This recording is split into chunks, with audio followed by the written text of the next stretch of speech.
নারীর কর্মসংস্থান তৈরি করার জন্য তিনি তৈরি পোশাকে নারীদের কর্মসংস্থানের সৃষ্টি করে দেন।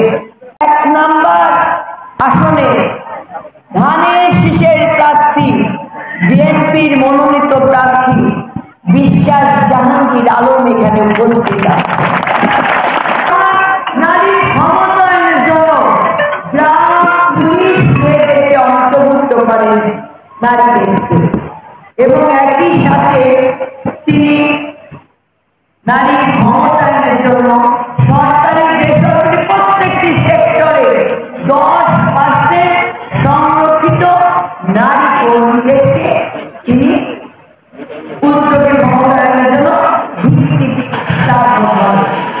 পরবর্তীতে দেশনেত্রী বেগম খালেদা জিয়ার সরকার যখন গঠন হয়, দেশনেত্রী বেগম খালেদা জিয়া তিনি দেশের প্রথম নারী প্রধানমন্ত্রী হয়ে নারী সমাজের জন্য একটি অনুপ্রেরণা কেউ ছিনিয়ে নিতে পারবে না। আপনারা মহিলারা সেই আসন পাহারা দিয়েছেন, অতীতে দিয়েছেন, এখনো আগামীতে ভোট দিয়ে আপনাদের প্রার্থীকে আলমগীর জাহাঙ্গীর বিশ্বাসকে আপনারা জয়যুক্ত করবেন।